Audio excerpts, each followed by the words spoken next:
Bruno Lemenec, bonjour. Bonjour. Pouvez-vous nous présenter votre dernier ouvrage, Couleurs et Dragons, paru aux éditions L'Harmattan?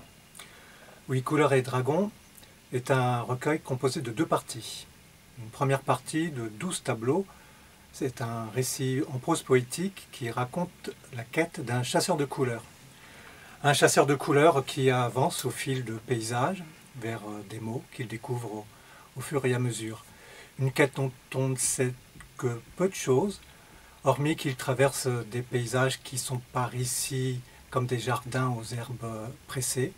Par là, les couleurs éclatent comme des gongs, les mots glissent entre les doigts, les couleurs roulent, se brouillent, parfois rattrapent la peau, éclatent derrière des sons qui sont eux-mêmes sans dessus, dessous. Bref, les mots couleurs racontent une errance et dessinent au fur et à mesure un tableau poétique, tout en douceur. La deuxième partie, A Dragon Z, raconte cette fois un récit en 30 fragments, une trentaine de textes courts, un récit d'aventure.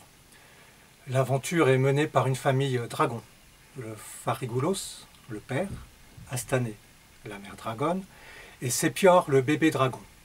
Ils ont une particularité, c'est qu'ils vivent au milieu des hommes, sans que ceux-ci ne le sachent au départ en tout cas. Ils vivent dans la page blanche, donc là où peut se trouver l'inspiration. Ils vivent dans l'épaisseur de la page blanche. Leur action, quelque chose de simple en apparence, c'est de remonter l'écriture, les mots, la calligraphie, à la surface de la page blanche. Donc, chose qui pourrait être facile, étant donné la force vive des dragons, tels qu'on peut les connaître, mais qui a quelques obstacles, étant donné que l'homme chassera le dragon.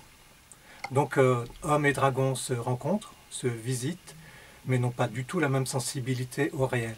Et pourquoi les dragons? Sans doute parce que j'ai trouvé dans le dragon une force vive, comme je disais, un appel au monde sauvage, donc à l'écriture, renouveler un rapport sauvage à l'écriture, et chercher par le bestiaire merveilleux, fantastique, quelque chose d'étonnant et en même temps de fragile. Donc ce sont deux récits, deux histoires, mots couleurs à Dragon Z, qui, à leur façon, racontent une recherche à travers le langage, le mot, la poésie, une recherche de paysages doux et sauvages, une recherche vers soi, vers l'autre, et certainement vers l'étonnement. L'étonnement de la parole en premier, et puis l'inconnu sans doute en deuxième. Je vais vous présenter deux extraits.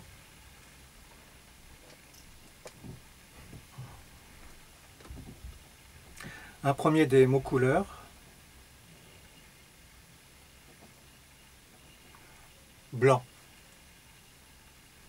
Le chasseur de couleurs est un voyageur qui précipite les nuits blanches sous l'arche d'un pont.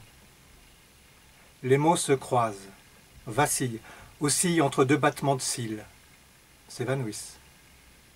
Tout en écarquillant les yeux, le chasseur entre dans une ville. Il aime le mot brasillement, brasiller. Le disque brisé de la lune dénoue les traits de la rivière. La ville ramasse cette eau forte qui lui manquait tant. Blanc est une couleur dont les immobilités naturelles ont des reflets. Il rapproche les gens. Patience. Flocons de neige. Temps qui s'ignore.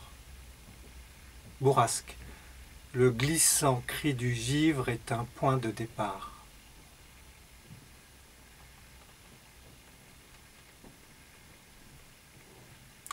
Un extrait de A Dragon Z. Chair. Un kaléidoscope de couleurs, de lignes, de courbes, de points vacille dans la blancheur. Asténé lové entre les serres de Farigoulos. Il flotte dans le vide. Le ventre rond et lisse du dragon tremble. Les treintes se resserrent. Les écailles d'Asténé changent de couleur, jaune paille, jaune cuir. Le bruit d'un froissement de papier accompagne la progression des couleurs. Asténée mord la barbiche de Farigoulos. Un gargouillis échappe du ventre tendu de celui-ci. La lettre Z éclate dans l'espace. Les coups s'enroulent, lovés dans les cordages d'un prologue.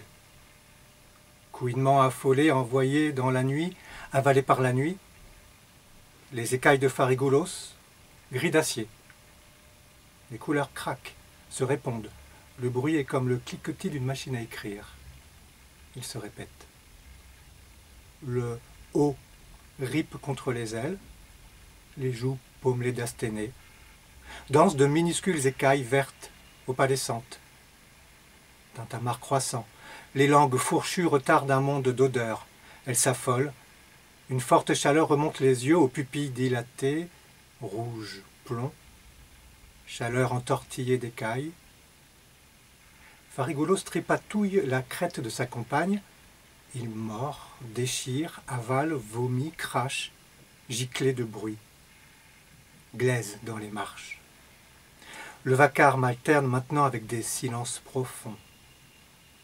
Asténée, Farigoulos flottent dans la blancheur, ensemble, dans la position du fœtus. Ventre écrasé, respiration sifflante, grésillement. Un prologue s'écrit quelque part. Chair injectée d'espace, comme retournée. Petit à petit, les bruits se fixent le long de l'écriture. Le sang irrigue l'encre dans l'espace. Froissement des ailes qui se replient. Corps transi. Les traces de leur liaison ne sont apparues que 2 jours plus tard.